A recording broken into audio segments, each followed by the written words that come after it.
if I'm a little bit overly chatty today, it's just because I missed you guys last week. I can go into the Patreon.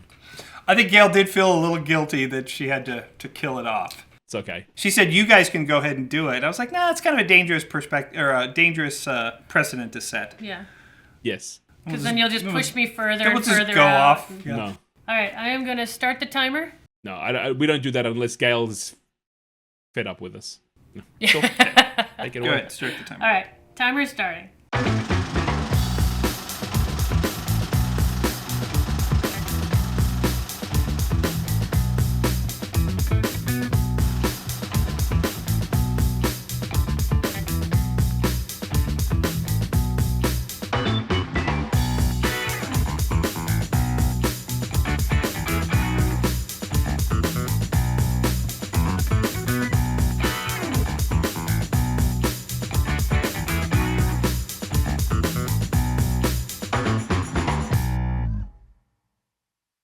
All right, welcome everyone back to Cinematic Perspective with myself, Wyatt Weed.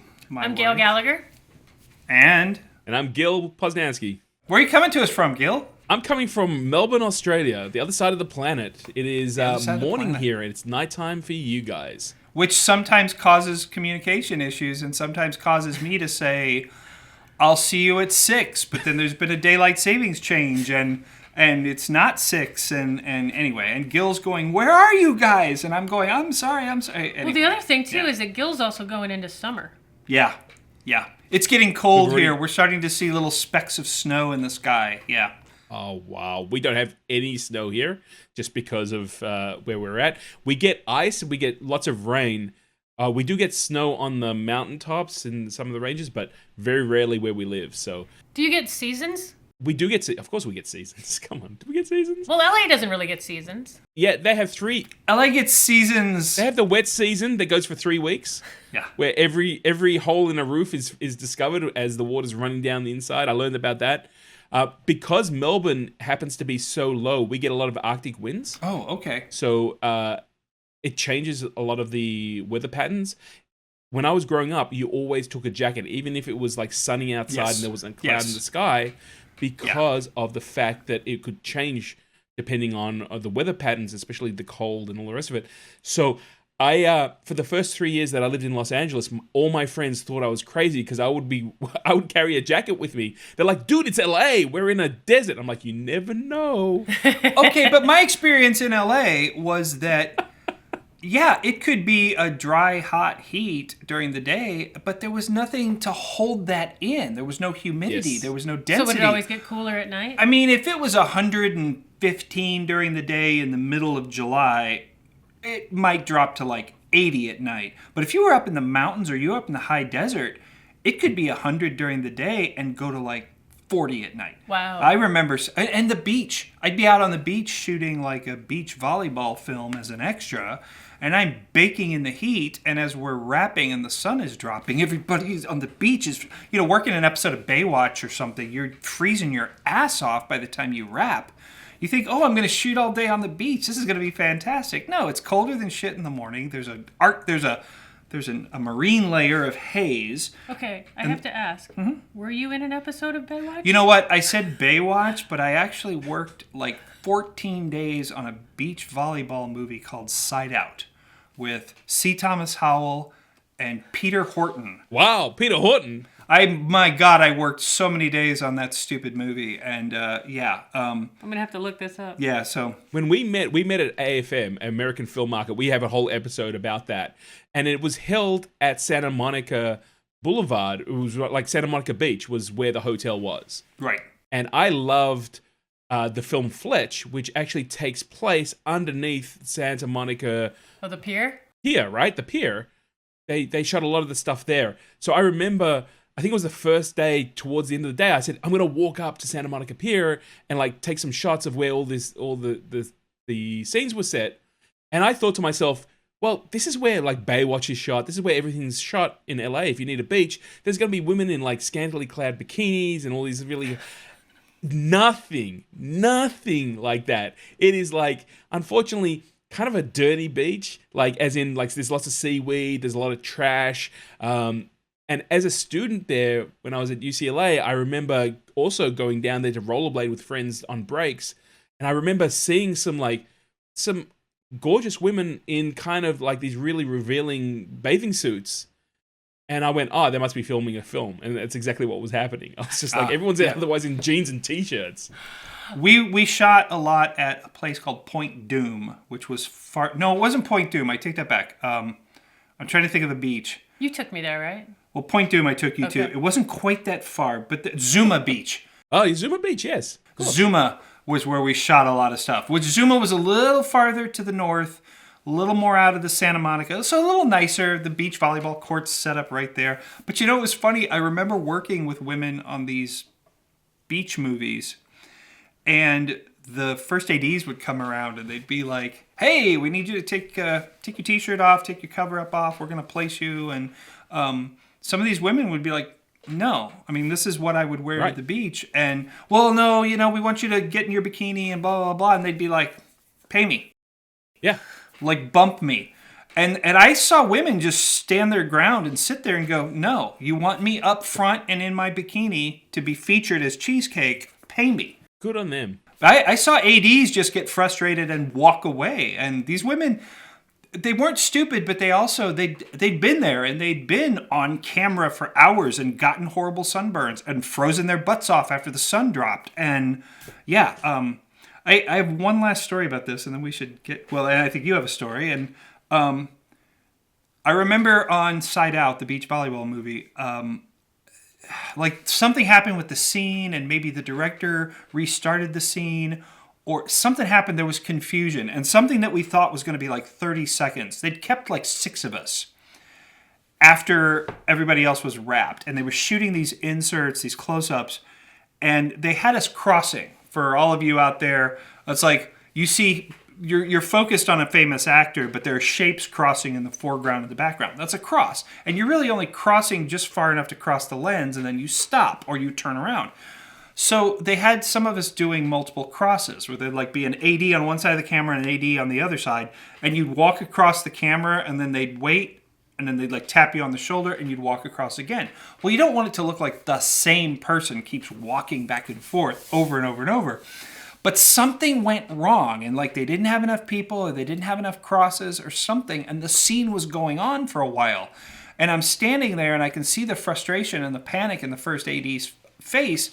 So I'd been like wearing a t-shirt and shorts. So I like looked at him, and I pulled my shirt off. And he crosses me again. And then I like flipped the shirt inside out and put it back on. And the other guy crossed me. And you're seeing like my midsection. You're not seeing me. And then I got to the other side, and I like took the t-shirt off, and I like tied it around my neck so it was hanging down my back. And they like crossed me again. So they crossed me like 4 times in this shot with 1 or 2 other people. But afterwards, the AD was like, "Man, you are a hero. That was brilliant." He was like, "That was great." Were you going to ask me a question? No, I was just going to comment on how we've gotten so far off topic, and the fact that you haven't even shared with our audience We yet haven't what the topic even talked is. about what the topic is. The topic for today, our topic waiting to burn a hole in everybody's brain. We're going to talk about technology and how it affected our filmmaking careers, but we're going to talk about it in terms of the 20th century, so up to the year 2000, and then we're going to do another episode discussing post-2000 and the digital era. Awesome. But today, we're going to talk about the origins of our careers, and all of our careers started in the analog, the pre-digital world. And I think it's interesting to think about how pre-digital analog training affected where we were going to go and changed our discipline. But then also what we had access to, didn't have access to, what you rascally kids take for granted today. Yeah. Oh, wow. Yeah. And you know, it's amazing. You know, you said analog, and I studied and got a master's degree in cinematography, and my specialty was visual effects. And the title of my thesis was called "The Spectacle of Narrative, or Why Photochemical Processes Are Not Dead in the Digital World." So I even used the language. It wasn't analog. It was like photochemical. You take it one step back. If you were shooting film, it was a photochemical process of like light hitting an emulsion that chemically Right. changed to be able to capture that image. So I'm looking forward to this. This is going to be a lot of fun. It's right up my alley. Well, you said something that inspired me to do. I don't want to. We could easily do deep technical dives. Yes, we can. But for anyone out there who doesn't really comprehend, you hear people like Steven Spielberg and Christopher Nolan saying, you'll never take film away from me. You can have my film camera when you pry it out of my cold, dead hands. One of probably the primary great things about digital is back in the analog days, and analog covers, my God, we were all analog kids initially, where Sure. analog is this idea of like a recording that just does a pure recording straight from the video or the visual or the audible, and it just translated it directly. It either recorded what it saw or it was On a separate medium. on a separate medium, but it was literally doing the full range of what was visible or what was audible. And so that would mean that if you had a record album, it was a groove in vinyl. If you had magnetic tape, it was an electronic signal being fed onto the magnetic tape. If it was film, it was literal physical pieces of emulsion, bits of grain and light-sensitive pieces in the film being exposed. So you literally had, it's analogous to infinity. That's the concept. Analog is Right. analogous, like you had an infinite range of things that could be either filmed or recorded. But everything in our What lives, does that mean? Comparing it to digital, then digital is like ones and zeros, and like when it comes to exposure in digital video, it's 0 to 100. There is no thing as brighter than 100. There is nothing blacker than 0. It's like the brilliance of digital is that we can make infinite copies and do continuous reproductions and do an unlimited number of levels and composites and layers in Photoshop with no visible degradation. But because in the film world, it was hundreds of thousands, if not millions, of little bits of light-sensitive material in the emulsion, trying to make a print of that film, and then a print of that film, and then a print of Right. that film became incredibly difficult because that first copy was so unique. Because it was random particles on a piece of film that were recording what was happening in the moment, and that was it. It was one of those, and there would never be another one. It was like an original photograph or an original painting. Yeah, you lose quality each time you were to make a copy. When of it's it. digital, like each frame of digital video that we're shooting right now, it's ones and zeros. It is infinitely repeatable as those ones and zeros because the code is set and the code is laid down, so it's mathematics. Okay, so I'm sorry. Were you saying that digital is infinite? What No. was the phrase you used? Analogous to. Analogous to infinite, like analog, the analog technology. Yeah. Yeah. I think what Gail's getting confused about here. Are you saying that analog is infinite? There's an infinite number of combinations. In digital, there's not. So the idea being that when you shoot one frame of film, that is unique. They'll never, even though you're shooting, let's say, 24, 25, or 18 frames of film, each individual frame, while it optically will look like the next image in a normal time, if you took a magnifying glass and you scaled down and you blew it all the way up so you could see where all the different silver halide and all the different chemicals are, they have their own kind of fingerprint that makes that frame unique. And the next frame, even though it's being shot in real time and you put them together and it creates movement, the next frame is unique in its own way because of the way the film emulsion is exposed and it's actually been manufactured. Where if I take a digital camera and film the same thing, if I take that one frame and then I take the next frame and I look at it from a digital point of view with the ones and zeros, apart from the changes that are hitting the sensor from the change in the frame, it's the same. So the background is absolutely the same. Okay. That's why matting technology, when you want to pop out, let's say, a blue screen or a green screen on digital, is so much easier than having to deal with using different generations. So I do understand why it's coming from, and I hope that explains it a little where. Yeah, so is that what kind it's of coming from. gives, when you're watching film, That it gives it that film look. That each frame Yes. is slightly different. There's grain. There's a liveliness to it. Yes. Okay. Yes, absolutely. Okay. And I personally go a long way towards trying to make my digital look more film-like. There's a limit to it because, then what are you trying to do? It's digital. But I will introduce noise. I will introduce grain. I will shoot 24 frames a second exclusively because I'm trying to mimic film. I'm just not shooting film because I don't happen to have that money handy. That's the problem. Hi, I'm Gail Gallagher with the Cinematic Perspective Podcast. I love movies. I love music, I love movies, and I hang out with other nerds who also love movies, as if you're listening to this podcast, I'm sure you do as well. And so many times when my friends and I are hanging out, somebody will quote a movie or a song or just say something funny, and I think, oh my God, that should be on a t-shirt. So I started the Alley Clothing Company so that I could share these fun designs with you. And also because one of my goals in life is to save the world, and I know that I can't do it on my own, we partner with different organizations who are saving the world. So go to thealleyclothingco.com. That's THE, alleyclothingco.com. Use promo code PODCAST for 20% off your first purchase. I think it's really interesting. I know we're not going to talk about digital here, but this is kind of a primer for what we are going to be discussing. Sure. And I think it's really interesting that while you use a camera to film on film stock and film digitally or film electronically, each one of those is its own separate medium. And where people kind of get a little bit lost is the fact that because there's a lens and a camera, like a viewfinder and some sort of recording medium, the expectation is if I shoot digital, it should look like film. Well, there's been 100 years of film out there, and the audience, in a way, has been trained that Right. experience, that visual experience, is what cinema and film is.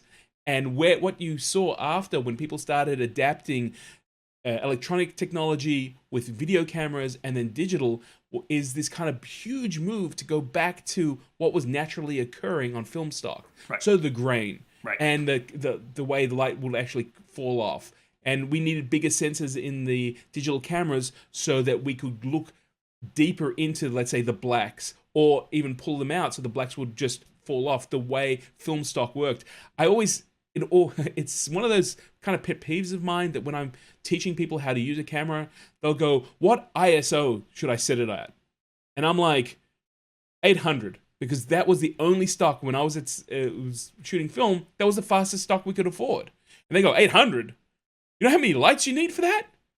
And I'm like, yeah, I do. Yeah. Because you'd have to pump Yeah. lots and lots of lights onto your scene so you could get an exposure, and then you would actually play with your iris to be able to kind of control how the light would actually work. Well, now electronically you can pump it up to 2,800,000 if you wanted to, with hacks that can go into the camera. I know people who are pursuing cameras and they just keep holding off on their projects because they keep pursuing cameras that will shoot better and better at higher and higher ISOs. But if I just wait another 2 months, this next version's coming out. This next version will shoot at 3200 with virtually no noise and blah, blah, blah. Oh, but wait, no, if I wait another 2 months.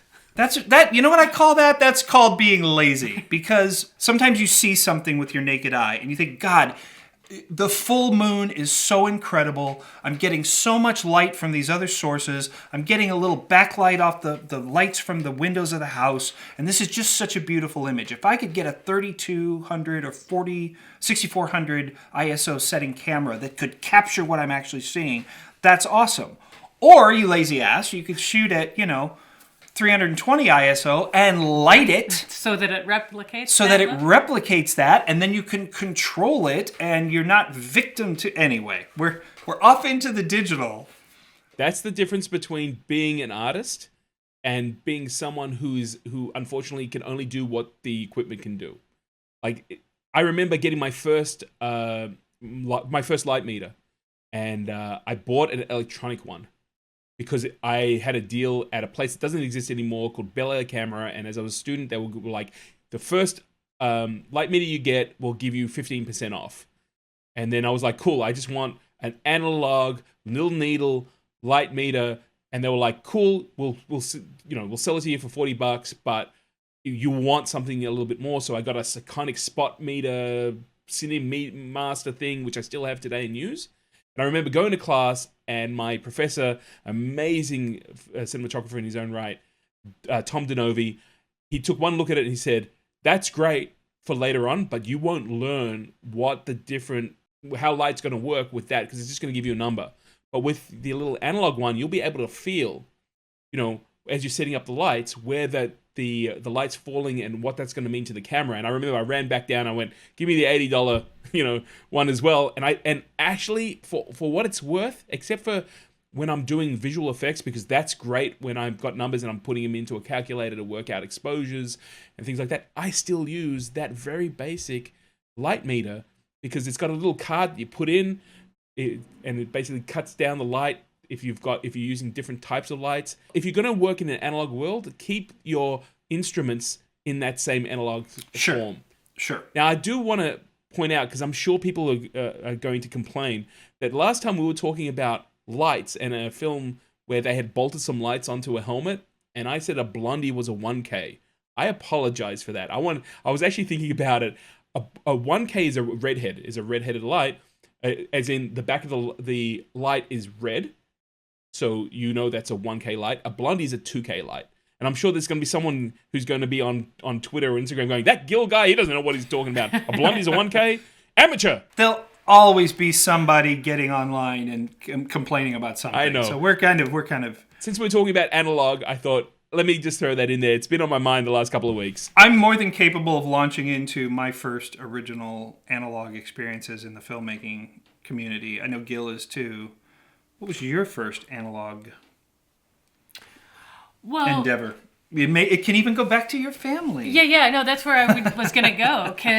And I think I may have talked about this in one of our earlier episodes, was that my dad would shoot Super 8 film. And he would shoot a lot of different things, but he was also... Was it the plastic cartridges that snapped into a camera? Yes. Okay. Yes, and I have his camera still. Okay. Never get rid of it. No.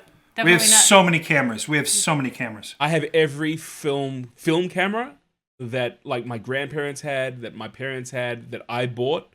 I actually even have the video cameras that don't power up anymore. And one day, behind me, instead of these 3D printers, there's going to be a memorial of every camera. Yeah.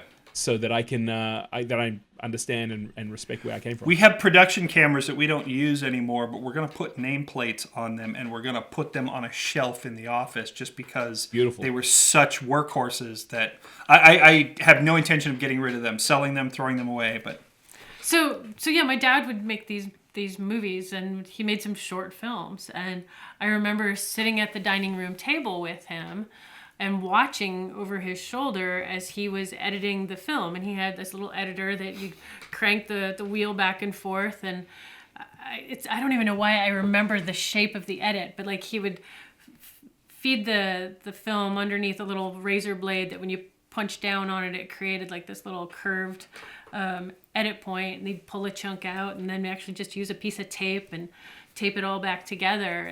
And yeah, so I think that's kind of really my first, and I was probably, sitting watching him, 4th grade, 5th grade maybe. Right. Yeah.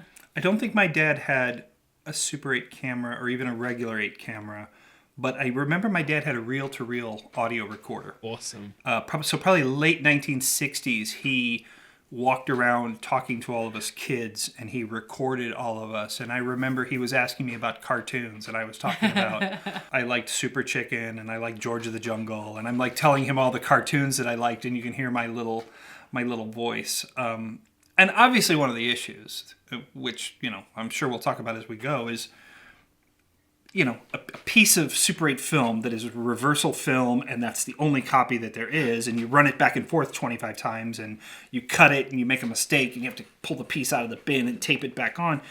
It's very destructive, and everything gets scratched up, and it's rough. But there's a skill level there.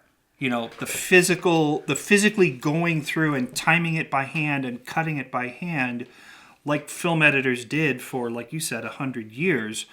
That's a skill level, much like cinematography, that I think, and I know we're going to talk about this more as we go, there are skill levels developed in the analog world that carry over into digital. So- but the analog world, I think, has a much finer and more, I don't know, in-depth level of training that the digital world sometimes doesn't. Yeah.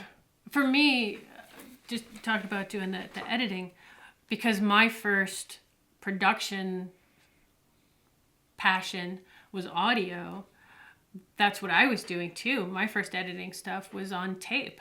And it's that same concept where you spin the wheels until you get the one mark. It's okay. I can hear where the music stops there, and I want to cut out this whole section. So I'm going to cut it, and now I got to find the next point and mark that. And you're literally marking the tape with a little grease pencil and then slicing it. But yeah, and those slices, again, I don't know why for me visually remembering that those slices were always at an angle. And you know why? Do you remember from audio class? So that they'd butt together? Oh, so that it would blend. It's the cross dissolve, basically. So if it was a hard cut, it would go through the audio playhead, and you'd hear the pop. Whereas if you did it at an angle, it would go across the audio head more smoothly. Which is what we now do digitally. There's times when Yeah. we're editing something and pull a clip out, and you hear that little pop. Right. That we just Little do that feather. crossfade. Yeah. I had forgotten about that. Yeah. But I do remember though finding that little piece of tape that it was like, oh shit, I missed the beat. If I'm editing music, it's like, where did that piece go? And picking it back up and having to tape it all back together. And I know that sounds miserable. And then audio-wise, you probably did first you had the home tape recorder, and you're like, oh my God, this is amazing. Say something. I can record you. Oh, my dad did that stuff too, where it's the small one that the tape popped up. Yeah. Yeah, we've got tapes of us kids. And then I think the first level of audio class was a 4-track where we could have 4 different levels of audio. My God. And then 16 tracks. What? And then when you graduated up the ladder and you went to a bigger college, 64 tracks of audio. You can't live at that speed. My God, how can people think of all this? So I still have tapes, the 1-inch, 2-inch tapes that, have multiple tracks on them, and that you would record on one track because you would get the guitar guy playing, and then you would bring in the lead singer, and you would turn off that track and turn on the next track and just record to that track. And before we go too deep into techno world, I should you were talking about the Super 8 films that your dad would make and watching him edit on the tabletop. As we've talked about many times, I saw Star Wars in 1977. My head exploded. I was already interested in movies. I saw Star Wars and said, that's it. That's what I'm doing for the rest of my life. And by the following spring, I had borrowed a Super 8 camera and I was shooting film. And we're talking about the classic, the film camera is sitting on a skateboard, and the skateboard is on a table, and I have a scratch-built balsa wood Star Destroyer that I have hung from the ceiling with thread, and I'm pulling the skateboard backwards so that it appears as though the Star Destroyer would fly over the camera, just like the opening of Star Wars. I then did an attack on the Death Star where I had balsa wood X-Wing fighters that I'd made by hand, and I had a piece of glass, and I had stars painted on the glass. And I had these X-Wing fighters sitting on the glass, and then a frame at a time I would stop motion animate them peeling off and diving. And then I had a background built, and I had big X-Wing fighter models on a metal pole, and I would hold the camera and fly them in front of the camera. And then I would have a Death Star surface with a firecracker underneath, and I'd light it, and it would explode. And then later on, when I got the film back, I'd scratch on the film to make the laser hit. Sure. And that all sounds wonderful. The trade-off was the Star Destroyer, when it flew over the camera, was not in focus because I had a fixed lens, Sure. and the fixed lens functioned from 3 feet to infinity in bright light, but flying a 12-inch Star Destroyer over the top of your camera just wasn't going to cut it. And then, if you looked at it carefully, you could see the Star Destroyer swinging slightly on the wires. And then the stop-motion X-Wing diving, I wasn't paying attention to the fact that you could see the reflections of the little X-Wings in the glass itself.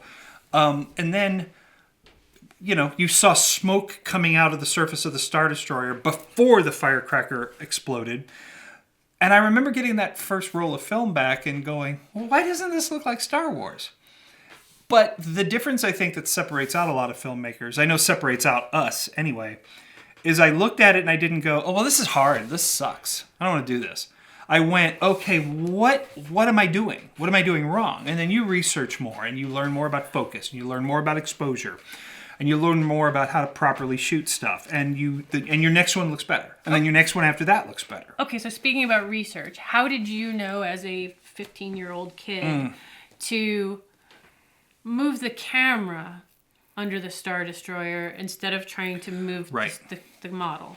Well, we've talked about media. We've talked about film media. I think it started with simple things like, newspaper articles, an article in Time magazine about Star Wars, Starlog magazine, and they would talk about it in the most basic of terms. Cinemagic? Cinemagic, not yet. I got Cinemagic, but not until like the early 80s. Just to let the audience know that Cinemagic was a magazine done by the same guys who did Starlog, but it was aimed at Super 8 productions. It was aimed at people at home doing these sort of effects. Oh, very cool. So somewhere along the road, I must have read an article that talked about the computer-controlled camera called the Dijkstraflex that was built at Industrial Light and Magic, where they got all these dynamic motions out of the spaceships in Star Wars because rather than trying to move the ships, they were moving the camera. And they were moving the ships to some degree. The ships were rotating and banking and stuff. But big, gross movement through frame, that was always a problem in the 1950s. It's like, we're going to slide this flying saucer model down a wire and then superimpose, whatever. And it looked like what it was. Sometimes it got really good, but a lot of times it was a spaceship on a wire. So I probably read in a magazine, and maybe I saw a photo. And maybe I saw a photo that was a big track on the floor with a computer-controlled sled that had an arm on it that had a camera on top. So in my head, I thought, well, oh my gosh, yeah, that'll be so much easier to just rig my model and then slide the camera backwards. Sure, that'll be so much simpler than me trying to figure out how to fly the damn thing. Yeah. And of course, I was on the right track. It just looked like hell, So, but you kept experimenting, you kept shooting. You would shoot a miniature of a city and you'd have the bottom part blacked off and then you'd take it in a dark closet and you'd backwind the film by pushing down on the film and pushing it back into the cartridge, and then you'd load it back into the camera and you'd go to the local lake and you'd mask off the top half of the frame and then shoot the water so it looked like you had this weird alien city on a lake. And just the level of experimentation, I still to this day, I think back to the stuff I did and some of it was just insane. It was insane, but it was great. It was wonderful. What's really cool about what Wyatt's describing and living is the fact that like say taking an image taking a film and making a mask on a piece of glass that you're shooting through and then backwinding and then exposing the top. The industry had been doing that for 10, 40, 50 years. In fact, if you are a fan of Roger Corman's films, especially his early ones, things like Death Race 2000, I'm also thinking Death Sport, all those films use that technique in the start of the film to establish that they're in a futuristic realm. Right. Because it was the only thing they could afford. And in fact, James Cameron got his start working on a lot of the those in-shot mats on Escape from New York. Right. Where he was, in St. Louis, as we know, because we spent a whole day running around and looking at all the sets when I came to visit these two amazing people. And, there's a piece of glass in a wooden frame, and there's James Cameron painting the skyline of a futuristic New York, and there's a huge field that's supposed to be in place of Central Park. And that technique can be done on 8mm, Super 8, 16, Super 16, 32. I don't think anyone ever shot 75, right? 75 was a finishing for. Well, 65. I think it was 35 millimeter and 65 millimeter. They called it 70 millimeter because 5 millimeter was added for That's soundtrack. Right. But it was actually 65 millimeter raw stock. Yeah. So there was raw stock that went through cameras at 65 mil. Oh yeah. Oh yeah. Okay, that must have been quite some time back because I've never seen a 65 mil camera myself. But that's because I'm in Australia. So you have like that technique can be done. And of course, the bigger the film stock and the bigger the frame, the more information you're capturing per frame. What's interesting about talking about the dice reflex was this was really the first time that they were able to control all the different elements. So by using a computer controlled camera, you could actually use, let's say, stop motion techniques to be able to control the camera, the speed the camera is moving in, the speed that the film is actually being shot frame by frame. You could actually mathematically work out, okay, I want a little bit of a blur on the model, and that came a little bit later with a development they called Go Motion, yeah. Go Motion, where they would just gently get the computer to move the camera while the aperture was open, so you had a little bit of well, they did two different things. Like on Empire Strikes Back was one of their early attempts where the Tauntaun was that weird, and it's like he wasn't quite real, but there was something special about him. And they had the Tauntaun mounted on like a blue pylon, so they'd shoot it blue screen and they'd stop motion animate it. But while it was being animated, when they'd do the frame exposure, the track would move ever so slightly, so the Tauntaun had blur, which nobody had ever seen that in stop motion. So then when they went to Dragon Slayer, the dragon actually had moving arms, motion control arms to all of its appendages. So they would stop motion animate frame by frame little details. But then when they'd expose it, like the mover was programmed to like move the wing a little bit during the frame or turn the head. Yeah. So the dragon in Dragon Slayer took on this whole extra level because every move was blurred. And then they did, of course, E.T. The kids flying on their bikes, escaping the police was Go Motion. And they actually just attached the feet of the puppets to the pedals of the miniature bikes, and they motorized the bike so that the tires would turn and the pedals would turn, which would then force the puppet legs to turn. And that stuff was incredibly realistic. And then, of course, it all turned into something else. What I think is really interesting about that is we were talking about before that, you've got 100 years of film that has taught an audience what to expect. And now we're getting technical to still work within that range. We know if someone's moving, if we take a still, they're blurry. Right. And subconsciously, you're going to pick it. You might not go, hey, there's no blur in that image. It's just a little bit off, like you were saying. Well, now... yeah, it doesn't look quite right. Technicians are working within the way film is exposed, the way physics works, the light works to communicate and capture that image. They're now kind of manipulating that to create what everyone expects. And again, that tradition is then, carried on in electronic and digital. So it's really, really interesting. I wish, to be honest, and anyone who's listened to this podcast more than twice already knows this, but I'm going to say it again. I wish that Wyatt, you were the kid, a little older than I was down the street, because I would have just been there, going, okay, I'm lighting the firecracker now, and I would have been sitting there going, what's this look like? Okay, let's see what we can actually do.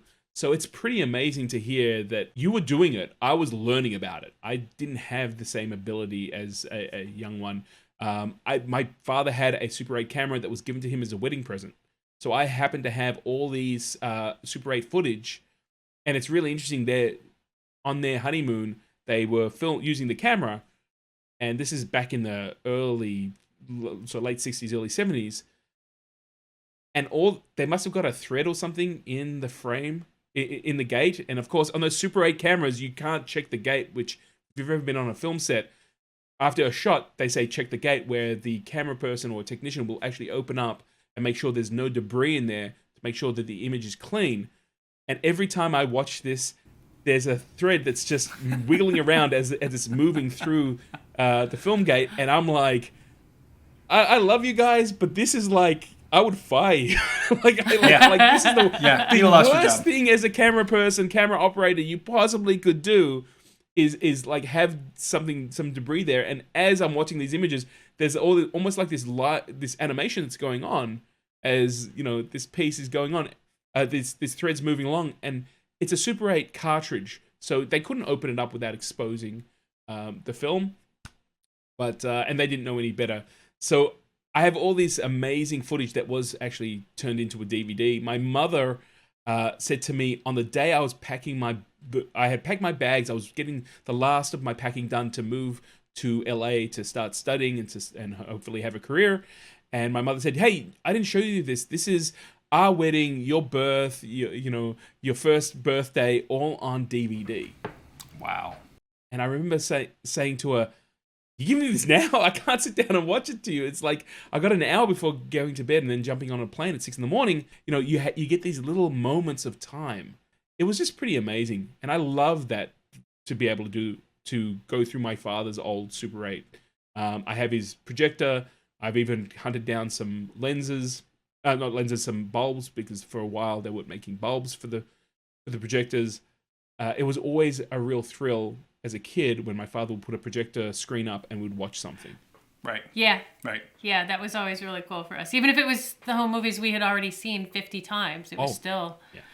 Yeah. Well, and they were selling like the 15-minute long 400-foot Super 8 edited versions of studio films. And so, you were getting like the little 3-minute versions of stuff, or you're getting the 15-minute super versions. Some were sound. Oh my God, my parents probably hated the fact that anytime Dad got out that projector, we're like, Woody Woodpecker, we want to watch Woody Woodpecker.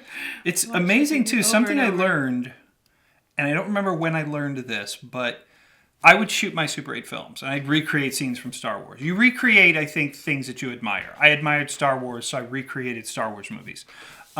But I remember like trying to make Star Wars special effects in Super 8, but then seeing like the Super 8 condensed version of The Empire Strikes Back and how brilliant it looked still in Super 8. In 4:3, Super 8 projected on a wall, and that just goes to show you how great the original 35mm film looked, the compositing, the color correction, that it survived the down convert to Super 8. And so that was a real lesson, looking at that stuff in Super 8 form and going, how is this still brilliant? One of the things that just recently happened to me is that a friend of mine started converting all his Super 8s into a digital form and sharing them. And one of the things he had was a Super 8 version of Star Wars. Okay. And I was really keen to see it because it was in black and white.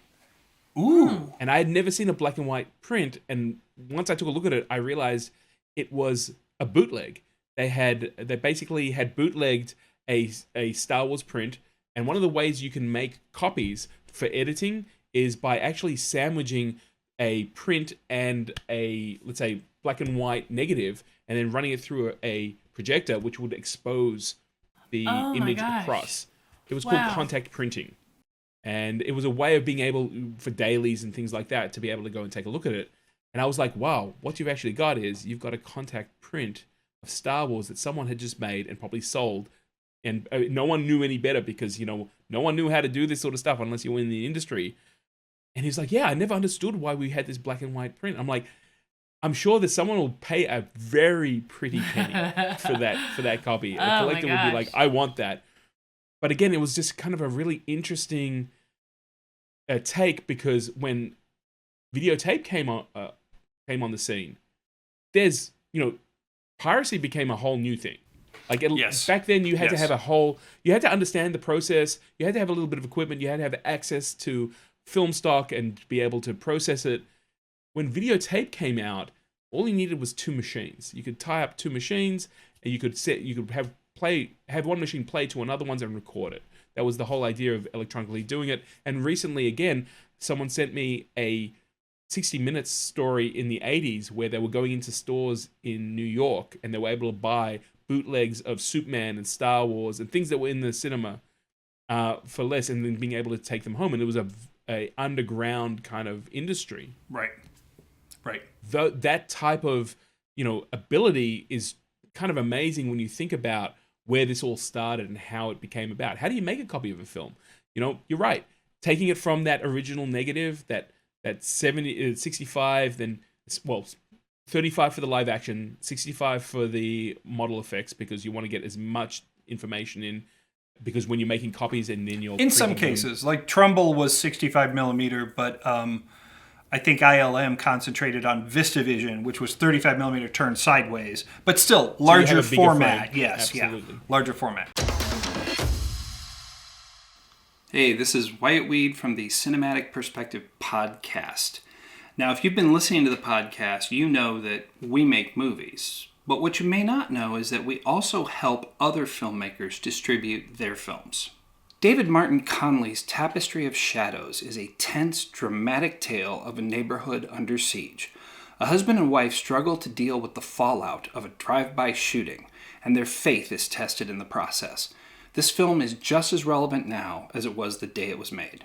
Bedlam Street is an award-winning film by Paul Wendell. It's a character-driven drama following a group of interconnected individuals over the course of one day near Christmas. Set in the inner city, it explores themes such as crime, poverty, race, religion, and family. Both of these films can be found for rent or purchase at piratemediagroup.net. That's one of the things that I like about IMAX. I know we're going technical, but IMAX was 65 turned on its side, so you had a bigger frame. And I remember seeing my first ever IMAX projector, and it was actually at the Cinerama Dome, and someone allowed me to go into the projectionist booth, and I just remember that someone turned and said, I think Gil's having a spiritual moment. And I cleaned that up. They literally said something else, but I cleaned that up big time. And I was like, I've never seen someone get so excited about film stock. And it was just like, first of all, Cinerama Dome also was the home of ShowScan, which was a system that Douglas Trumbull had developed, and it became something that I researched heavily. It was used in a film called Brainstorm, right. Brainstorm. And the idea was that he did some tests, I believe, that if you shot at a certain film rate higher, I think the eye couldn't disseminate anything above, I don't remember the number, but let's say 48 frames per second. If you shot higher than that, you couldn't perceive any difference. It was 60. Oh, 60? Okay. Because I'm a show scan nut. Okay, so again, parallels here, because we've never spoken about ShowScan and why it's going to be the only other person on the planet who goes, ShowScan, I know, it's 60. There was a ShowScan test theater in Springfield, Missouri, and my girlfriend at the time and I made it a point to take a day, like a Sunday, and road trip down to Springfield, Missouri, and I think the ShowScan theater was attached to a Chuck E. Cheese. Wow. So we went down and we saw, there were only like 3 short films visible at that time, or available at that time.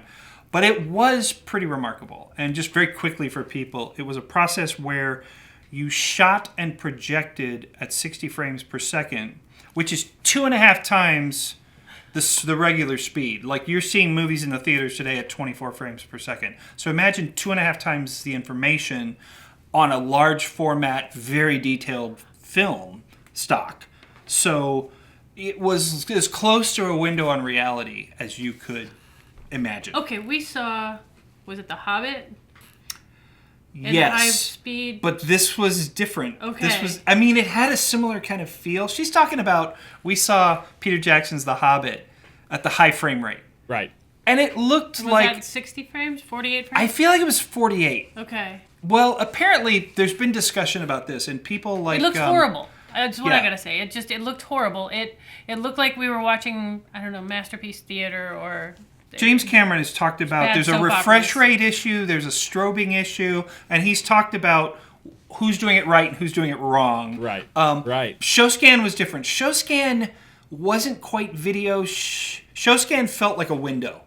ShowScan felt like I could literally go up and put my arm through it. At the opening test at the Cinerama Dome, when they first showed ShowScan to the industry, someone came out and said, "Ladies and gentlemen, I'm sorry, we've had an issue. I know what you're gonna say. We're not going to be able to show the ShowScan process."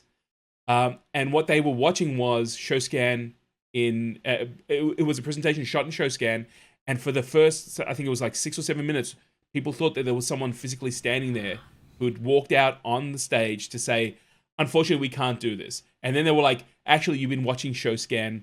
The process right now, we're going to show you the rest of our presentation. And it had this hyper real sense to it. And one of the things they did was they had a bigger frame that they were shooting in. And ShowScan was very much a precursor for what IMAX became. Yeah. So they were able to trick the audience, or at least present film or projected image at its highest quality to get an experience out. And one of the things going back to what you were talking about, The Hobbit, is that film is projected light that gets bounced off a screen and back into the audience.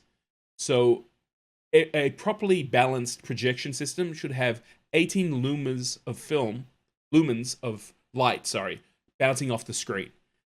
Which when I learned that, and I used to take my spot meter into cinemas and check how much light was coming off. You're such a nerd. The people who ran those projectors were like, "Get out of here, kid! Like we don't want to know about this problem." I'm like, "Change your bulb. You're only getting 14," and it wasn't a good experience. Before we go into digital images, what actually happens is the way light works in the real world is white light gets reflected back, and there's a natural drop off. So if you've got a dark part of an image, the light is not being transmitted to the person who's sitting in the audience. And the way our eye perceives that, it's not information, right? There's no information in there. On a digital screen, black is data, which White was talking about before, which means that it's what they consider an active color. So even though it's black, there's information being transmitted to the people who are watching it, which is one of the reasons why it's much harder to watch a digital image. Because even if it's dark, you're getting a lot of information. Your optic nerve is being stimulated, even with the black part of the image, where in a traditional theater, that part of your optic nerve is resting because that's the way our eye is designed. So if you happen to be in the 2000s and you got one of those headsets where you're watching a movie in the back of a theater kind of thing and you feel like you're in a theater, you're actually just dumping a lot of information subliminally into your brain through your optic nerve. And this is why VR causes headaches. This is why the Hobbit and other frame rate digital images, people can't kind of watch it. I remember the last time I went and saw a digital projected IMAX film, I think it was Star Wars The Force Awakens. And even though I didn't like the story, I actually got to the point where I would actually have to turn my head or look down because I was just the experience that I was having. And I think also with the training as a cinematographer, as someone who is looking at the whole frame and looking at everything that's going on and trying to keep, your focus kind of floating so you can see what's going on, that caused so much strain that I no longer go and see IMAX films. I would rather watch them on a small screen than, and it's a really interesting phenomenon that's going on. Again, we're in a theater. There's an image on the screen. It must be cinema. It must be film.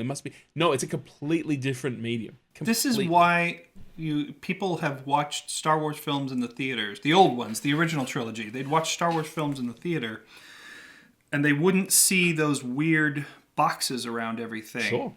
And then they'd watch them on video, and they'd go, what are those weird little boxes that are following around the TIE fighters and stuff? And that was the garbage matting process. Matte boxes. Where they'd clean out all the garbage that was in the frame and just focus on the ship and the blue screen, which in the theaters, due to the, like you said, the fall off and the contrast levels, you didn't see that. But then because your television is because there was a difference between black in the theater and digital or video black. I used to watch videotape copies of Star Wars and Empire Strikes Back and Return of the Jedi, and one day I went, what is this box? It's moving around when the Falcon's flipping through the asteroid field. And then did research and went, oh, cool. I just got one more piece to my toolbox when I go forward. So I know that, even the way they would project films in theaters, when you would go and telecine them, which means you would go and project the film into a camera, the gate of the projector would actually cut off things like boom mics or things that were out of frame. Yes. And then you would go and get a copy, and they would just run. They weren't going to go and spend time making sure the ratio was right. You would actually end up, it's television. It's like the money's in the commercials. Just play the damn thing.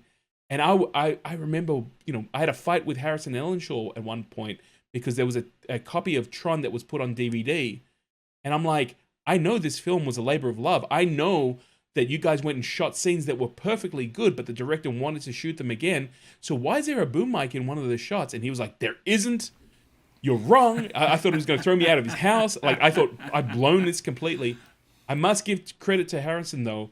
2 days later, he went and checked it. He had the version. He checked it. He sent me this beautiful email going, what I think the subject matter was what sharp eyes you have. He goes, you have no idea how many people watched that film and worked on it to master it, and no one picked it up. He goes, you're gonna have a great career.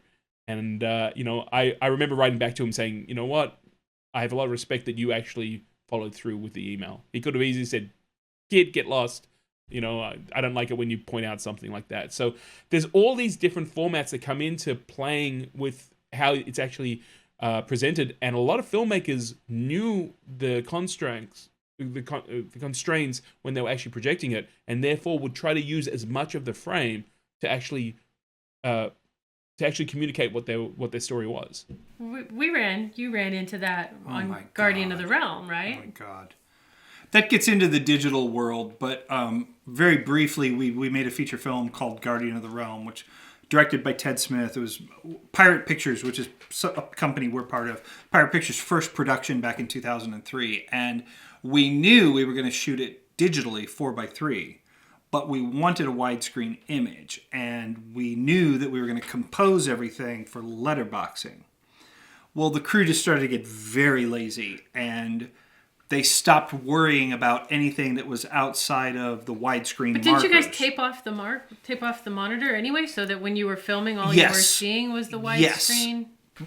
On the monitor, but through the viewfinder and stuff, they could still see that. Okay. And sometimes we'd remove the tape to see what was there. And I think I must say, as time progressed, people got less and less worried about it because we were pressed for time. Sure. So initially we'd keep the frame clean, but then as time went on, all this stuff, like the crash pads would come into the bottom of the frame, the microphone would dip in, C-stands, and which wasn't going to matter because it was all going to be masked off anyway for a widescreen image. Until we got into distribution and they insisted on 4:3 versions for television. So when you removed the letterboxing from everything, we didn't want to punch in because it was only standard def. So you moved the letterboxing, the digital letterboxing, and there was all this crap. I'd say 40% of the shots in the film had to be digitally cleaned up in some way. A garbage mat put over a microphone. That was really kind of one of my first projects with Pirate. Was Photoshop a whole new section of cement floor and move it over here to cover the crash pad, and it just.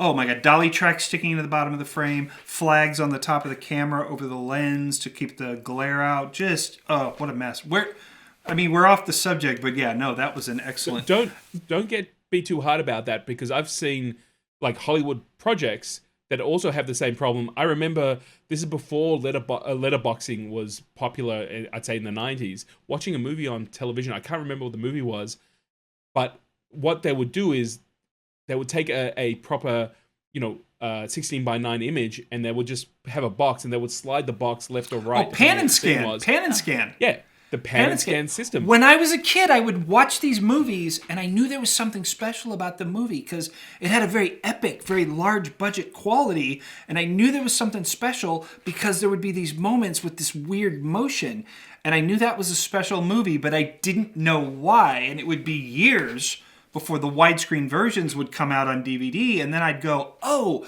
And it was interesting because all of a sudden the shot didn't have movement in it, but suddenly I was seeing the entire composition. But yeah, I used to watch a film, and, Cary Grant walked across the frame, and there was this interesting pan that went with him.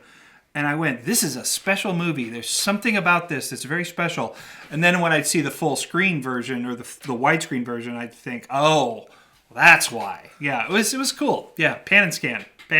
Yeah, one of the things that I remember, and it was just so weird because already as a teenager, I was looking at the composition of the image and realizing that the television was very different from what I was seeing in the cinema. And I can't remember what the film was, but I remember there was like a big leading actor, and in this like 3:9 box, there was the actor talking to someone, and he had two women on either side, but they were kind of like perpendicular, so all you got on either side of the frame was these kind of like boobs in the set. And I'm like I would like completely mortified if I was like the cinematographer or the actresses. And it was just like, I'm like, what are they trying to communicate in this shot? But one of the times where I think the pan and scan worked even better than what was planned by the director was a shot in Big Trouble in Little China by John Carpenter. There's a sequence at the start, towards the start of the movie, where there's two Chinese gangs have a fight in a back alley, and they had modified the fight due to violence for screening on television. But there's a shot where a guy takes a sword and hits a guy in the head, and then there's a whip pan. Yes. It goes back to the guy sitting in the truck going, whoa, like, they pull back. And in the original film, you see the guy get hit by the sword and the after effect, like his face cut up and blood and all the rest of it. What I thought was really interesting was to edit the film out and to use the pan and scan. They cut just before the actor turned with his blood effect, and then use the pan and scan with the whip effect. And it's one of those adages where, less is more. Because I was like, wow, what happened to that guy? Like, look at the reaction. It was like, whoa. And I remember going and seeing Big Trouble in Little China in the cinema, and that was one of my favorite moments. And I went, oh my gosh, that was edited for TV, and it didn't have the same effect. Pan and scan also, I remember famous scenes in big movies where on television, when I was only getting part of the frame at a time, they'd like cut to Stephen Boyd, and then cut to Charlton Heston, and then cut to Stephen Boyd, and then cut to Charlton Heston. Instead of panning and scanning. And then when I saw the whole widescreen image, it was a locked off shot that went on for like a minute, and it was a two shot of them talking back and forth. So yeah, there was times when I was like, well, the editing on that was really dynamic as it went back and forth between their dialogue, but that's not how it was meant. It was meant to play in a two shot. And which was more interesting?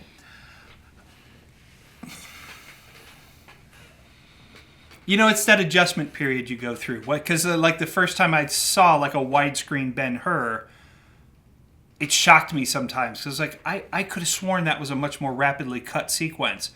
And so at first there's that I'm missing something. And then you come to appreciate. So I'm not going to say which was better. Because I think as it sank in, I was like, oh, no. The director meant for this to play in a two-shot.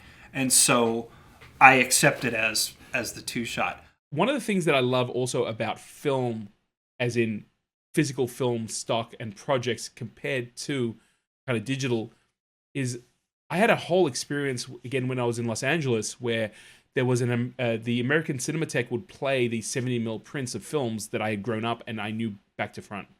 And one of those films was The Road Warrior, which is an Australian film known here as Mad Max 2. I know that film back to front. It's a little bit of a guilty pleasure of mine. In fact, my amazing partner, the third film we ever saw in her apartment was Mad Max 2, which she's like, are you serious? Like, and I'm like, I'm going to show you why it's genius. It is genius. I remember going and seeing that at the American Cinematheque, which is, I believe, in the Egyptian on Hollywood Boulevard. Yes. And there's this 70mm print, and I'm seeing things for the very first time, including... and this was what comes back to pan and scan. The film opens up with a narrator explaining the backstory to what the world is like. Now, I've always seen that, and I've seen it on TV. I've seen it on video. I never got to see it because of my age in cinema. So it is a 3:9 image on a TV. I am now watching it for the very first time the way it was meant to be projected. And most of the screen is black because there is a box in the middle of the screen that is talking about the history of the world and why we've gotten to this apocalyptic situation. At the end of this backstory that's in black and white. Like it's been done like an old news footage thing, like an old TV report. Oh, yeah. Okay. Yeah. Okay. The image fades down to black. And then there's a camera pull out of the blower of Mad Max's car, which is dark, and then frames the Max driving in his car right across the screen, as crisp as you will ever be able to see. And I remember at that point going, shit, I really didn't understand that opening sequence until that moment. You have just spent the last 4 or 5 minutes concentrating on this small box, and the image is overpowering. You are now in the car with Max, driving in the Australian outback with like these crazy guys on motorcycles coming after you, and until you readjust your focus, I'm like, Dean Semler, you're a genius, because Dean Semler was the DOP. I'm sure they would have discussed how do we want to, how do we want to communicate this opening. It showed such an understanding of the medium and the way it ended up, be manipulating the audience. I remember for the next 10 minutes, it really took me some time to readjust that this is what I'm looking at, this huge, huge image. And of course, being in 70mm, I'm looking at details on the gyro captain's copter that I've never seen before. I'm reading the numbers. I'm looking past the action in the camp and going, oh man, look, there's pigs there, and he's gonna go make babe later. Was that always something that he was interested in? Oh, all these kind of little kind of nuances that as a film aficionado and someone who's always looking at everything that's going on in the frame, because that was my training. It was as either a camera operator or a cinematographer, you're building this frame to tell the story. Right. And I was just like, I don't care what the film is. If there's a 70mm print at the Egyptian, I'm going. Because I want that experience, which is now lost when you're watching something on a computer screen, or you're watching it even on a big flat screen TV. Or worse yet, on your telephone. Or on your telephone. Yeah. I mean, it looks good. It's crisp, right? Because the smaller the image is, the more in focus it is, which is great. Yeah, but how are you ever going to see those pigs? Yeah. Yeah, and there's a part of me that still kind of, I want to go to the cinema today, but it's not even close because the technology has completely changed the experience. Now you're going to get the same digital image on a big screen that you're going to get on your computer or on your television, or and it's all been touched, it's been digitally touched. It's not a real representation of what was going on. So I just remember that there were certain moments where you realize the people who actually crafted the film, it's more than just telling a story. They are masters of their craft, and they're using everything they can to be able to take you on a journey of disbelief and manipulate you at the same time. Right. Which I think is probably a key point to make about the comparison between the analog pre-2000 and the digital post-2000. Now, back with all the actual physical production stuff that we all went through, I know that I shot Super 8mm film. I experimented with miniatures. I experimented with slow motion. I experimented with pixelation, where, you'd put your friend out in the backyard and you'd start counting, and he would jump in the air, and you'd snap a frame when he was in the air, and then he'd take a step forward, and he'd jump again, and you'd snap a frame while he was in the air. So suddenly it looked like he was flying around the yard without touching the ground. We experimented with pixelation. I experimented with stop motion. Claymation, building actual puppets, stop motion. But there were limitations, and I think we all know the limitations as far as, well, of course I want to make Star Wars, but I'm 18 years old, and film is expensive, and I can only achieve so much with the cameras that I have. So I would do short films, and I would tell stories based on what I knew I could do with the technology that I had. But then in the early 80s, I started volunteering in cable television, which was still incredibly limited. But if I went in and I volunteered during a live broadcast, then I earned the right to take a porta-pack out for the weekend and do what I wanted to do, and take this gigantic tube camera that you couldn't point at the sun and a big 3/4-inch U-matic deck that was 40 pounds that went over my shoulder. So I could start doing that, and then it moved into tape-to-tape editing, which is funny because after sitting there running little bits of film back and forth on a viewer and tape splicing, the electronic tape-to-tape, videotape-to-videotape editing seemed like a godsend. But I remember you couldn't, like today with nonlinear editing, if you go back and you go, oh, I need an insert right in the middle of that. Oh, no, you have to re-edit from that Yeah, point you forward. Can't just drop the shot in and push both ends. You had to go from the beginning forward, and if something needed to change here, you couldn't go back and just change that or change the length of it without having to redo it all. So it was a very different discipline because you had to make sure this was what you wanted before you moved on. I remember doing some cheats. So at that period of time, I was working in corporate video. And you'd present the boss with the finished project, and they'd do that same thing. Oh, well, we would need to insert this halfway through. Like, oh, you're killing me, dude. And I would do a cheat where I would take what was my master and now make that my source. And so I would copy that first part of it, put it there, whatever was this new piece, and then copy the rest from it. So I was losing a generation, but it was also corporate video, and the bosses didn't really know. It wasn't like I was denigrating it, 4 or 5 generations. Now, you worked in corporate video. I know you did audio stuff. I know you studied audio in college, but you were always up against, well, we just saw this multi-million-dollar ad campaign. Make it look like that. Here's $5 and a U-matic tape deck. Oh, no. I was on Super VHS. Oh, Super VHS. Okay. Yeah. Okay. Oh, I know Super VHS well. I was very lucky that my parents were talked into buying a Super VHS deck as their home VHS player.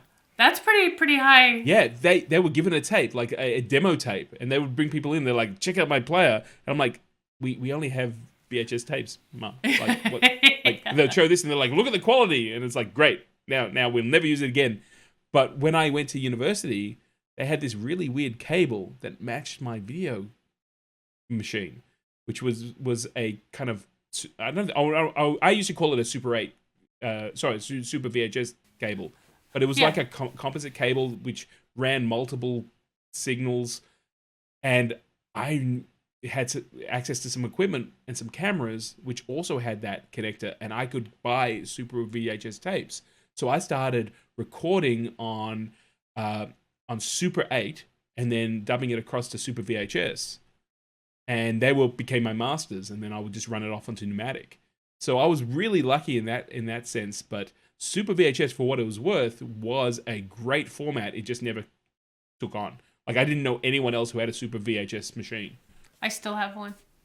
Oh, I've got some tapes too. So are you talking about having a camera that you just fed a signal to a Super VHS deck? Or No.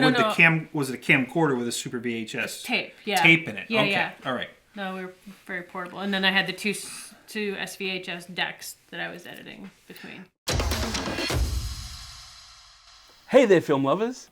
I hope you're really enjoying this episode of Cinematic Perspective, but I wanted to take a moment out and share with you a brand new project I'm super excited about. It's called Spectacular Distraction, where I uncover hidden gems and forgotten classics from the 70s, 80s, and 90s. The movies and shows that shaped pop culture, but somehow slipped through the cracks. Remember those films that only aired once or twice, disappeared completely, but got stuck in your head? We'll find them, break them down. The rip-offs, the inspirations, and we'll go through and find out all the different pieces that are missing from cinema today. So if you're as obsessed with cinema and pop culture as I am, come on a nostalgic journey with me. Search for Spectacular Distraction on YouTube, hit subscribe, and never miss out on a hidden gem, deep dives, or iconic moments. Because everything else is just spectacular distraction.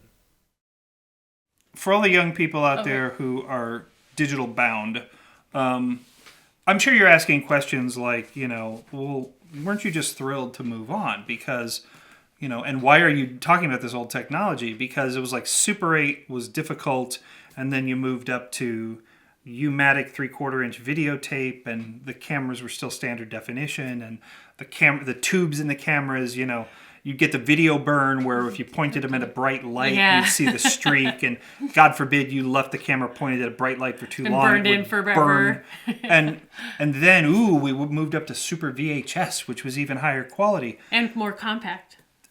Yes, the camera that you have on your iPhone today is far superior to what we had at the time, at least in terms of resolution and exposure range, but you have to understand that you take that for granted, and my cell phone can do this. That's great. You've had that since you can remember. You've had that your whole life. You take that for granted. It's a far different proposition when your passion is to make movies and tell stories, and you have limitations. So when you went from Super 8 film to Super VHS, you were appreciative and you were Oh, thankful yes. Yeah. and you were applying all your knowledge and everything you knew. So with each new step, you brought all that information and all that technique with you and applied it to the next thing. And yes, we were limited, but I think that the amount of creativity we had to use to make these things function was just, it was just, it was a very different mentality. It was a very different time. And it was also really interesting because you would take everything you knew and you would apply it to this new product or this new medium. And then you would learn certain things that you would do, let's say on film, wouldn't work on pneumatic. And then you would learn a new process, or you would work out, okay, I can do this, but I can't push it this far, where in film there wasn't a problem. And then you would take the pneumatic, all the techniques you learned on with the pneumatic tape, and then you would apply it to Super VHS, and you go, oh wow, okay, now I can go a little bit further in this way, but I can't do that. Right. Or, Yes. The audio isn't going to work in the same way with the pneumatic stuff, because I remember that being a huge problem. I remember having to solder up cables with resistors so that I could take the audio from the pneumatic deck that I had and take it across to a Super VHS, because just the impedance of the signal was way too loud. And it was like someone would blow out a microphone. And then, you were always like trying to work out, how do I push the technology to a point where either I'm going to create something different, or I'm going to create something, or be able to continue creating the way I would like, I've been doing. And I remember, there was a thing in one of these magazines, it was like an amateur filmmaking magazine. They were talking about something called Pixel Vision. And I thought you were going to jump on this, but this was a toy that was created, I think it was by Fisher-Price. And it was a very, very simple and cheap analog sensor with a kind of like a universal plastic lens in front of it. And you will be able to tape video footage onto an audio cassette. So you put an audio cassette into this plastic kind of kid's camera, and you would film your friend, and then you would be able to put a plug in and plug it into your TV set, and you would have this really low-grade kind of pixelated image that if you squinted so the blocks were kind of right smoother, you could actually make out what's going on. And I'm sure there was a whole generation that was squinting at cable channels that were locked off anyway, so they were like, yeah, that's not a problem. And I remember getting my hands on one of these cameras once at UCLA, where someone had brought it in to test it. And the camera, which probably you would have been able to buy for $40 at any toy store, had been jury-rigged with electronics and proper RCA outputs that we could take it to a deck. They bypassed the recording on the cassette, or you could hit a button and record to the cassette. These cameras now are like thousands of dollars if you can get your hands on one of these things, because filmmakers were trying to push the boundary. And that led also to people taking the old Game Boy cameras that had been made for the old Nintendo Game Boys, and you used to plug this cartridge in the top, and it would kind of film you live and put you into the game. So it'd be your face and your expressions in the game. Sure. And then, if you were handy enough, you could open up the cartridge and get some output leads.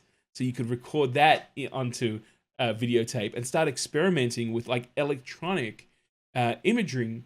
One of the things that came along that really led me down the path of cinematography as a special effects artisan was the first time I ever saw a thing called a Genlock. And a Genlock was a box that you would hook up to a computer. In this case, it was an Amiga. And you could take a video image, and it basically had a clock that locked the video signal at the same signal that the computer was working at. So you wouldn't have anything out of sync, and you could now start putting video images and superimposing them onto the signal and then compositing them almost like an in-camera effect out to a deck. And I remember going, wow, if we can do that, well then why can't we remove a background and start doing live composites for spaceships, like in Star Wars? So just the same way that you were talking before about how you were doing on the Super 8, I would get these toy models and I would like paint them up, and then I would take like a stick and paint it green, and then I would fly them in, and I went, okay, I'd look at that and go, yeah, that didn't work as well as I was hoping. But for me as well, you're trying to emulate what Hollywood's doing, so it's about understanding the medium, whether it's, again, on film or electronically, and then saying, cool, this is in the realm, but it's kind of unique. I mean, the BBC Doctor Who series, the original series, not the one that's being played now, used to rely heavily on electronic effects for all their visual stuff because they were shooting it live on stage. They were, they had 2 days in there and they had to literally do almost like an electronic in-camera effect because once it was laid down, we had to keep moving. That explains a lot. Oh yeah, it does explain a lot. It's wonderful and it's cool and it's charming and it's cheesy, but yeah, no, I love it. I've just started rewatching the Tom Baker Doctor Who episodes, and I love them. They're inventive and they're fun and they're just Anyway. Oh yeah. Yeah. So you talked about the Fisher-Price Pixel Vision camera, and that brings to mind the thought that, and this is, I've talked about this in other episodes on this broadcast. Yes, equipment is important, and understanding equipment and technique is important. I ultimately don't care what resolution you have. I ultimately don't care what ISO you shot at and how much gear you have. I want a story. Don't sell me on your project by telling me that you're shooting, at 12K resolution and, so-and-so is going to be involved in the project and you've got such and such an actor involved. I don't care. Show me a script. Because I'm sure somewhere out there someone made a hell of a project using a Fisher-Price Pixel Vision camera. And that's what I've seen people pull out their 12K blah, blah, blah, whatever the hell they're shooting with, and I don't care. Because they haven't written a story well enough. They're not telling a story. They're not shooting a film. And I don't care how many views you got on your TikTok video of you dancing in the middle of a Walmart. I don't care. Give me a story. I just want to see a story. I mean, I've talked about my jump into sort of media with the Super 8 films. Gail's talked about, the audio and the corporate video. When was your sort of like epiphany that this the inaugural voyage of the SS Gill production? When was that? I think I was always dabbling. I mean, I've mentioned it before that I used to kind of look through the viewfinder of my father's Super 8 camera and pull the trigger so I'd hear like the motor running and I would be seeing the gate flashing and I'd be like, right, Hollywood baby, I'm in the cinema. I'm in cinema now. But over time, I had unique opportunities to kind of wet my feet. And I remember a good family friend of ours had a big VHS camcorder deck, and I remember driving out on a Sunday picnic, and the big thrill was he let me record some footage for the very first time. And I remember exactly where I was, and I remember him saying, slow down your movements. And how old were you at that time? 12, 13. And watching it back and going, wow, that's horrible.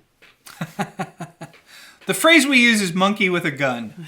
I remember that very, very, because it was a big deal. These cameras were expensive and they weren't toys. And I really appreciated that he had faith in me that I wasn't going to drop it and break it. And then there was, over time, my grandparents had a video camera. And I remember my mother was telling me, don't touch it, you'll break it, and it's expensive. Which was always a very positive thing. And, then we got a Betamax camera, which it was traumatic because it ended up getting damaged. And for a long time, I wouldn't go near any of that sort of equipment. But year 11, year 12, which is year 12 is our seniors year here in Australia. I just had discovered the internet. And I discovered news groups talking about film. And my head exploded. And I remember being on the phone talking to some girl, I shouldn't say that, talking to a girl I was interested in and reading a news group that was talking about Alien 3. And I was so excited that I'm telling her, I'm like, look at this. Someone's actually pointing out that, if the alien had, liquid metal dropped on it, it'd be too viscous for the alien to drop out. And she's like, you're really into this stuff, aren't you? I'm like, no, I think it's really interesting. And she disappeared very quickly. She was like, this guy's not for me. But I was like, whoa, hold on a second. Like the things that I'm interested in and that are really personal for me and that I have been reading up about, there are other people out in the world who kind of get that. Right. And I remember going back into my English class and writing a dissertation on Alien 3 for one of my English essays. And then we had another big task here, which was going to be assessed. And somehow the teacher said, why don't you write a film script and shoot it? And I was like, what? And she was like, no, go write a film script. I'll assess you on it. But if you shoot it, I'll give you extra points.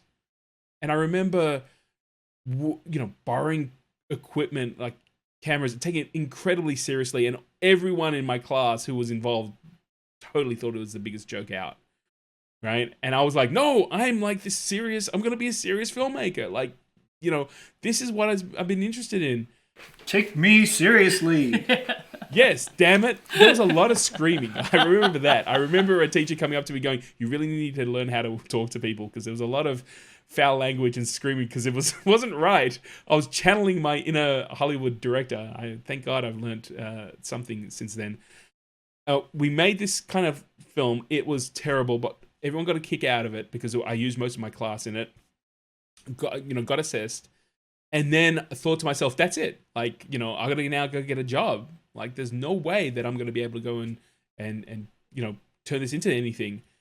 And two things happened. One I've spoken about before, which was I after working in a factory for a couple of years, I saw my friends going to university and said, you know what, maybe I'll try that, because you guys are having fun and all I'm doing is making money and being miserable.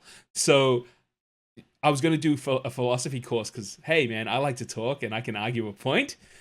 And she said, don't do philosophy. It's not going to lead to anything. Why don't you go and do a film course? And my reply to her was, there's no film courses in Australia. And she was able to find me a film course, and I was successful in getting in that course and graduating and then continuing.